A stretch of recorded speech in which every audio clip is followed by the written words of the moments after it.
तर 17 सप्टेंबरच्या आधी कुणबी प्रमाणपत्राची प्रक्रिया सुरू करा। 17 सप्टेंबर पर्यंत प्रमाणपत्र दिलं नाही तर दसरा मेळाव्यामध्ये सरकार विरोधात भूमिका जाहीर करू असा इशारा जरांगे यांनी दिला।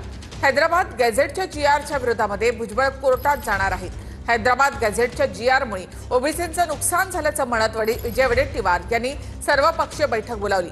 कोणत्याही परिस्थितीमध्ये ओबीसींचं अहित होऊ देणार नाही असं मुख्यमंत्री फडणवीसांनीही म्हटलेलं आहे। 17 सप्टेंबरच्या आधी कुणबी प्रमाणपत्र देण्याची प्रक्रिया सुरू करा असा अल्टिमेटम जरांगे पाटलांनी दिला। हैदराबाद गॅझेटच्या नोंदींच्या आधारावर प्रमाणपत्र देण्याची प्रक्रिया सुरू करण्याची मागणी जरांगे यांनी केली।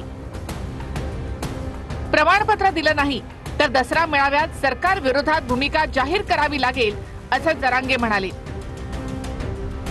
गॅझेटियरची तातडीनं लगेच अंमलबजावणी करून नोंदी जर नाही केल्या तर येत्या दसरा मेळाव्यात आम्हाला आमची भूमिका जाहीर करावी लागणार आहे सरकारच्या विरोधात। 17 सप्टेंबरच्या आत मराठवाडा मुक्तीसंग्राम दिन त्याच्या आत ही प्रोसिजर सुरू झाली पाहिजे। नोंद नसलेल्या मराठ्याला हैदराबाद गॅझेटियरच्या नोंदीच्या आधारे कुणबी प्रमाणपत्र देण्याची सुरुवात करा। प्रमाणपत्रात जे काही डॉक्युमेंट लागतात प्रमाणपत्र देताना किंवा अर्जाचा नमुना आहे त्या अर्जाच्या नमुन्यात जे जे डॉक्युमेंट लागतात ते द्यावे लागतात त्या अधिकाऱ्यांना, तेव्हा अधिकारी सर्टिफिकेट इश्यू करतात। म्हणजे सर्टिफिकेट इश्यू करताना कुठला तरी नोंदीचा दाखला द्यावा लागेल, कुठेतरी कुणबी समाजाची नोंद आहे त्याचा दाखला द्यावा लागेल। शेवटी अधिकाऱ्यांना आपण काही त्यांच्या मानावर तलवार देऊन तर ठेवून तर काही आपण दाखले काढू शकत नाही। दरम्यान हैदराबाद गॅझेटवरून राज्य सरकारनं काढलेल्या जीआरच्या विरोधात भुजबळ कोर्टात जाण्याची शक्यता आहे। जीआर बाबत स्पष्टता यावी म्हणून कोर्टात जाणार असल्याचं भुजबळांनी याआधी स्पष्ट केलंय।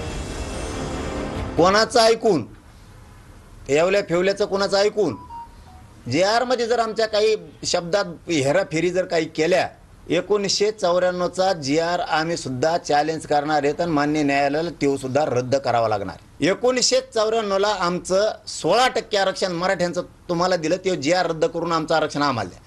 मग आता जशाल तसंच उत्तर मिळणार इथून पुढे। आता त्यांनी जे आहे महाराष्ट्र विकतच घेतला की काय केलंय काय देवाला माहिती नाही, काय सगळं राज्य त्याचंच काय बघू आम्ही काय करायचं। कोर्ट में जो हमारे लोग जरूर जाएंगे। आता आंदोलनच जर करायचं असेल आणि सगळं घ्यायचं असेल तर ओबीसी समाज सुद्धा आंदोलनाला उतरेल ना। आता लहान लहान गावागावामध्ये सुरू आहे, उद्या एकत्रित येऊन सुरू करू। विजय वडेट्टीवार यांनी मुंबईमध्ये ओबीसी नेत्यांची बैठक बोलावली। हैदराबाद गॅझेटच्या जीआरमुळे ओबीसींचं नुकसान होईल असं वडेट्टीवार म्हणतायत। मुख्यमंत्र्यांनी सर्वपक्षीय बैठक बोलवावी अशी मागणी सुद्धा वडेट्टीवार यांनी केली। 2 सप्टेंबरचा जीआर हा ओबीसीच्या मुळावर घाव घालणारा जीआर आहे। मराठा आणि मराठा कुणबी यामध्ये जो जीआर काढला गेला त्यात पात्र असा शब्दाचा प्रयोग होता। नंतर मात्र त्याच दिवशी अर्धा एक तासाने जीआर काढून पात्र हा शब्द वगळून म्हणजेच सरसकट याचा अर्थ त्या जीआरचा निघतो आणि त्यामध्ये प्रचंड मोठा नुकसान ओबीसी समाजाचं होईल। या निर्णयामुळे मराठा समाजाचं तर हित झालं आहे, पण ओबीसी समाजाचं बिलकुल अहित आम्ही होऊ दिलेलं नाही। आणि मी या ठिकाणी सांगतो, जोपर्यंत हे सरकार आहे काहीही झालं तरी ओबीसीचं अहित आम्ही होऊ देणार नाही। तर त्यांचं कोणाला बोलवायचं आणि कोणाला नाही बोलवायचं तो त्या त्या पक्षाचा निर्णय आहे। मी जसं सांगतो की जीआरच्या प्रत्येक शब्द न शब्द वाचून मी ताकदीने सांगतो की इथे कुठेही नुकसान झालेलं नाही। त्या वंशावळीतील नातेवाईकापैकी कुणातरी नातेवाईकाकडे कुणबी प्रमाणपत्र असेल, ऑलरेडी असेल तर आणि तो नातेवाईक तशा प्रकारचं प्रतिज्ञापत्र द्यायला तयार असेल की ही आमची वंशावळ आहे आणि त्याच्यामुळे मला माझ्याजवळ कुणबी प्रमाणपत्र आहे ज्याची व्हॅलिडिटी झालेली आहे, त्याला सुद्धा कुणबी प्रमाणपत्र देण्यात यावं तरच तो अर्ज करू शकणार आहे। ओबीसी उपसमितीची बुधवारी बैठक बोलावण्यात आली आहे। 10 सप्टेंबरला सकाळी 11 वाजता मंत्रालयामध्ये बैठक पार पडणार आहे। बैठकीमध्ये एकूण 8 मंत्री उपस्थित राहणार अशी माहिती आहे। तर मराठा आरक्षणाबद्दल राज्य सरकारने काढलेल्या हैदराबाद जीआरवरून विखे पाटील आणि लक्ष्मण हाके यांच्यामध्ये चांगलीच जुंपली। काही जण अपघाताने पुढारी झाले आहेत अशी टीका विखे पाटलांनी केली होती। त्याला हाकेंनी प्रत्युत्तर दिलं। हाकेंनी टीका करताना विखेंच्या व्यंगावरून टीका केली।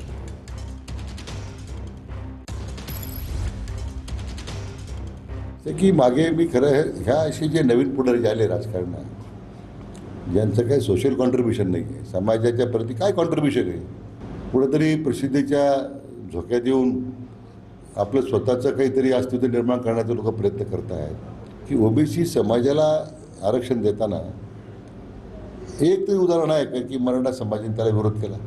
अपघातानं तयार झालेली माणसं आता अशा पद्धतीने राजकारण करतायत, तर त्यांच्याबद्दल तरी काय बोलावं हा खरं आमच्यासमोर प्रश्न पडतो. मग क्रांती घडली ती ढेरपोट्या माणसांकडून घडली नाही ना. क्रांती घडली ती कारखानदार आणि पोट भरलेल्या आणि पैशाची ढेकर देणाऱ्या, सत्तेची ढेकर देणाऱ्या माणसांकडून क्रांती नाही घडली. उपाशी पोटी मानवतेसाठी, बंधुतेसाठी, शोषणाच्या विरोधामध्ये क्रांती करणारा माणूस हा सर्वसामान्य कुटुंबातलाच होता ना. हा जगाचा इतिहास आहे ना. ह्याला काय करणार या ढेरपोट्याला? इब्लिश आहेत लोक, इब्लिस. कारखाना चालवणं, वायनरी चालवणं, संस्था चालवणं, पैसा कमवणं आणि निवडणुका रिपीट आगेन आगेन निवडून देणं. ॲडव्होकेट गुणरत्न सदावर्ते यांनी जरांगे यांच्यावर गाण्यातून टीका केली आहे. पाहूयात की शासनाचे GR चा अर्थ, शासनाच्या GRचं काय आयुष्य आहे, काय भविष्य आहे, काय आयुष्य आहे, काय भविष्य आहे हे अल्पावधीत समजेल.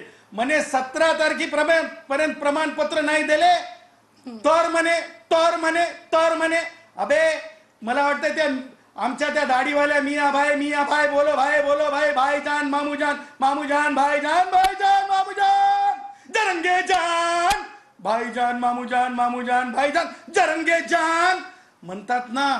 वान नाही तर गुणाला ते आणि स्मशानभूम्या सगळ्या सामान्य कष्टकऱ्यांना, अल्पभूधारकांना, छोट्या शेतकऱ्यांना सगळ्यांना रस्ते करून दिलेले आहेत. रस्ते अडवण्याचा अधिकार तुझ्या बापानं किंवा तुझ्या आजोबानं तुला दिलेला नाही. आणि राहिला प्रश्न, ह्याला बघून घेतो त्याला बघून घेतो. हे जरंग्या, तू ना उपडून भारे बांधू शकत नाहीस, कारण भारे बांधायसाठी ना जरंग्या माणसामध्ये शक्ती लागत असती रे. जरांगे यांच्या आंदोलनामध्ये सहभागी होण्यावरून गेवराईचे आमदार विजयसिंह पंडित आणि हाके यांच्यामध्ये चांगलीच जुंपली. विजयसिंह पंडितांनी हाकेंचा श्वान असा उल्लेख केला. यावर हाकेंनी सुद्धा पंडितांवर जहरी टीका केली. तुमच्या या गेवराईचा जो आमदार आहे ना, एका टीव्ही चॅनलवर तो मला काय बोलला माहितीये का? हा म्हणला स्ट्रीट डॉग आहे म्हणला, म्हणजे कुत्र्या म्हणला मला. काय म्हणला? कुत्रा. आपल्या खंडोबाचा वाघ्या जो असतो त्याला स्पर्श झाला तर त्याच्या पाया आपण पडतो, पण हा महामूर्ख आमदार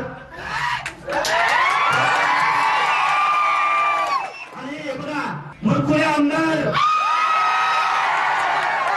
आता तुझ्या ढुमण्याला जर नाही चावा घेतला स्ट्रीट डॉग. तर मला पहिले जे काय आहे असं वाटलं की ह्याला रिचार्ज जे केलेलं आहे ते फक्त 15 दिवसाचं केलंय, परंतु मला आता लक्षात आलंय की ह्याला या बाजारू श्वानाला 1 वर्षाचं रिचार्ज याला केलंय. मला आता त्याचा शोध लावावा लागेल, त्याचा सोक्षमोक्ष लावावा लागेल की ह्याला रिचार्ज कोण करतंय. काँग्रेस नेत्यांनी उद्धव ठाकरे यांची भेट घेतली आहे. थोरात, विजय वडेट्टीवार, अमीन पटेल यांनी उद्धव ठाकरे यांची भेट घेतली. विधान परिषदेच्या विरोधी पक्षनेतेपदावर काँग्रेसचा दावा असून सतेज पाटलांचं नाव चर्चेत आहे. दानवेंचा विरोधी पक्षनेतेपदाचा कार्यकाळ हा 30 ऑगस्टला संपलाय.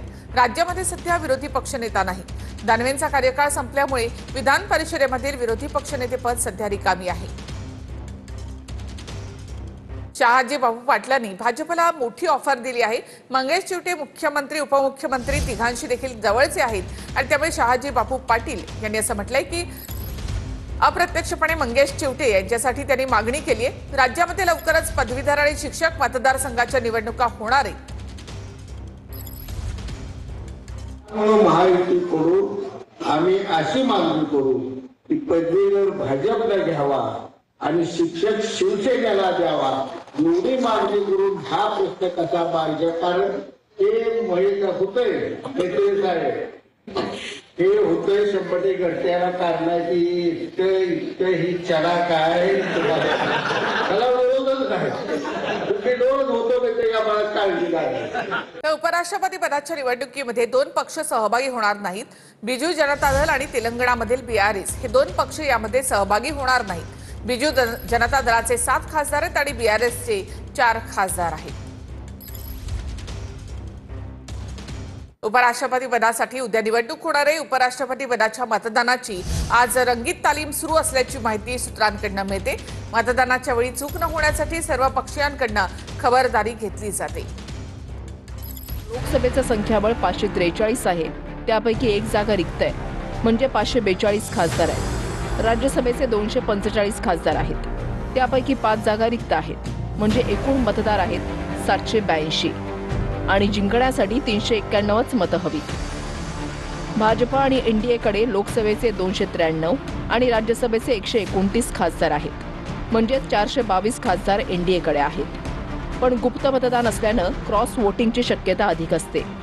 काँग्रेस इंडिया आघाडीकडे लोकसभेचे 234 आणि राज्यसभेचे 78 असे मिळून 312 खासदार आहेत आणि 48 खासदार तटस्थ, म्हणजे एनडीए किंवा इंडिया आघाडी कोणाकडेही नाहीत.